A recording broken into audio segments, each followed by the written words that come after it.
বলছেন যে আসলে বিষয়টি অসত্য, বিয়ের দাবিতে দেখ আলাদা হয়ে যাবে। আমার কথাটা শুনেন, এই জায়গাটা রয়েছে, হ্যাঁ উনারা খারাপ পরিবেশে ছিল। ভালো মানুষের দেখতে খারাপ অবস্থা দেখতে হয়। রশিদ লুস্তাহে হরিপুরবাসী সবাই জানে। আমরা অন্তরঙ্গ অবস্থায় ধরেছি, আমরা অন্তরঙ্গ অবস্থায় ধরেছি। সমাজ যাদের কাছে নৈতিকতার পাঠ নেয়, যাদের মুখে ধর্ম, আদর্শ আর চরিত্রের কথা, ঠিক সেই মানুষটাই যদি গভীর রাতে এক বিধবার নারীর ঘরে আপত্তিকর অবস্থায় ধরা পড়ে, তখন প্রশ্ন উঠে নৈতিকতার মানদণ্ড আসলে কোথায়? এটাই আজকের অবক্ষয়ের গল্প।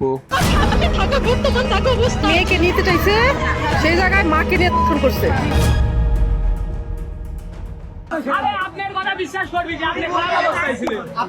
উনি আসছেন, আপনার কি হয়? আপনার কি হয়? আপনার কি হয়? আপনার কি হয়? এই মহিলা আরে আমার নিজের বোনের বা ফুফুর ফ্যামিলির সাথে ডাক করছিল। ঘটনাটি কুষ্টিয়া জেলার হরিপুর ইউনিয়নের। অভিযোগ, সাবেক জামায়াত নেতা স্কুল মাস্টার আব্দুর রশিদকে গভীর রাতে এক বিধবা নারীর সঙ্গে আপত্তিকর অবস্থায় হাতে নাতে আটক করেন এলাকাবাসী।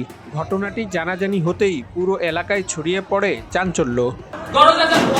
তখন দেখি কি যে যখন একটা ছেলে আর মেয়ে, যখন দেখলি তখন একটা ভিডিও করবি না, তখন আমাদের ওই রকম পরিবেশ ছিল না। প্রত্যক্ষদর্শীরা জানান, রাতে সন্দেহজনকভাবে ওই বিধবা নারীর বাড়ির দিকে আব্দুর রশিদ মাস্টারকে যেতে দেখা যায়। কৌতূহল নয়, বরং দীর্ঘদিনের গুঞ্জন থেকেই কিছু যুবক তাদের পিছু নেন। এক পর্যায়ে জানালার ফাঁক দিয়ে তাকিয়ে তারা যা দেখেন তাতেই নিশ্চিত হয়ে যান ভেতরে কি চলছে। খাটের উপর দুজনে শুয়ে আছেন, অবস্থা সম্পূর্ণ এলোমেলো। সর্বপ্রথম আমি ঢুকি আসতে দেখি ওসব তো কথা খারাপ পরিবেশে ভাবতাম, তারপর আমি আঙ্কজ করি, তারপর আমি ই করে ভাগ করতে গিয়ে ওরা ওসবটা করছে। তারপর আমি আঙ্কজ করা তো আসছে আমার মধ্যে খোল করে কিরাই তারপর সব কিছু দেখি, তারপর ঢুকি দেখি সব কিছু ভিতরে রয়েছে। এরপর আর দেরি না করে ঘরে প্রবেশ করেন এলাকাবাসী। সেখানে গিয়ে দেখা যায় পরিস্থিতি এতটাই বিব্রতকর যে কেউ মাথা নিচু করতে বাধ্য হবে। উনারা খারাপ পরিবেশে ছিল, আমরা করেছি কি দরজাটা বন্ধ করে দিয়ে আমাদের সিনিয়রদেরকে ডাক দিয়েছি। উনারা গেটের পাশে ছিল, আমরা গেট খুলে ডাক দিয়েছি। উনারা ঢোকার পরে আমরা এই ঘরের দরজাটা সিটকিন খুলে আমরা খাবার দিয়েছি। তারপর উনারা সিটকিনটা খুলেছে। আমরা উনার বাথরুমে পেন্টি পাইছি, পায়জামা খোলা ছিল। তারপরে সারে মাজার অলগা বেল আটকানো ছিল না। ওই মহিলা ছায়ে এই জায়গাটা পড়ে রয়েছে। প্রত্যক্ষদর্শী জানান, ওনাদের পরনে ঠিকমতো কিছুই ছিল না, কাপড় চোপড় এদিক সেদিক ছড়িয়ে ছিটিয়ে ছিল। তারপরে আমরা মনে করে আসলাম, আসি একদিন আসবো, এদিকে আসবো তুমি কি দেখো ওই মহিলা ছায়ে এই জায়গাটা পড়ে রয়েছে। অন্যদিকে ওই বিধবা নারীর দাবি, ভালো মন্দ সব ধরনের মানুষই তো সমাজে থাকে, তিনি কোনো খারাপ উদ্দেশ্যে এখানে আসেননি। মানুষ ভালো খারাপ দুই রকম উদ্দেশ্যই আসে। আগে দেখতে হবে যে খারাপ কি ভালো উদ্দেশ্যই আসে। ভালো মানুষের দেখতে খারাপ অবস্থা দেখতে হয়। রশিদ লুস্তাহে হরিপুরবাসী সবাই জানে।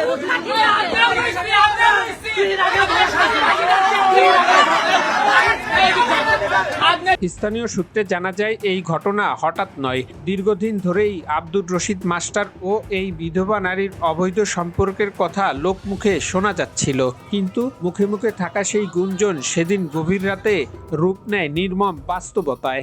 মাস্টার সাবেক হেডমাস্টার আব্দুর রশিদ, এই পরিস্থিতি দেখেছেন, লুস্কা মাস্টার হিসেবে সবাই বলে চেনে, পাবলিকের অভিমত। এলাকাবাসীর চাপে শেষ পর্যন্ত 25 লাখ টাকা দেনমোহরে ওই দুজনকে বিয়ে দেওয়া হয়। কিন্তু প্রশ্ন থেকেই যায়, এটা কি বিচার, নাকি সামাজিক চাপের এক নীরব সমাধান?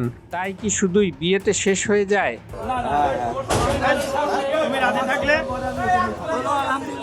আলহামদুলিল্লাহ কবু না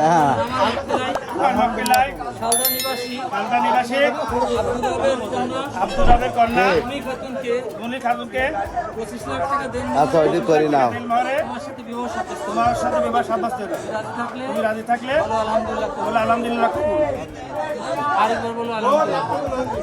ধর্ম, রাজনীতি কিংবা সামাজিক পরিচয় কোনোটাই অনৈতিকতার লাইসেন্স হতে পারে না। যখন সমাজের সামনে দাঁড়িয়ে নৈতিকতার কথা বলা মানুষগুলোই আড়ালে অন্য মুখ দেখায়, তখন ক্ষতিগ্রস্ত হয় সমগ্র সমাজের বিশ্বাস।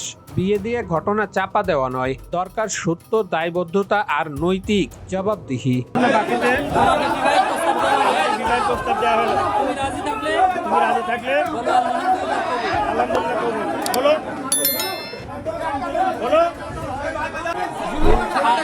আরেকবার বলেন আলহামদুলিল্লাহ। আরেকবার বলেন আলহামদুলিল্লাহ। বাস্তবের মুখোশ উন্মোচন, এটাই আজকের অবক্ষয়ের গল্প। এমন বাস্তব ও সচেতনতামূলক গল্প পেতে চ্যানেলটি সাবস্ক্রাইব করুন, ভিডিওটি শেয়ার করুন আর আপনার মতামত লিখুন কমেন্ট বক্সে।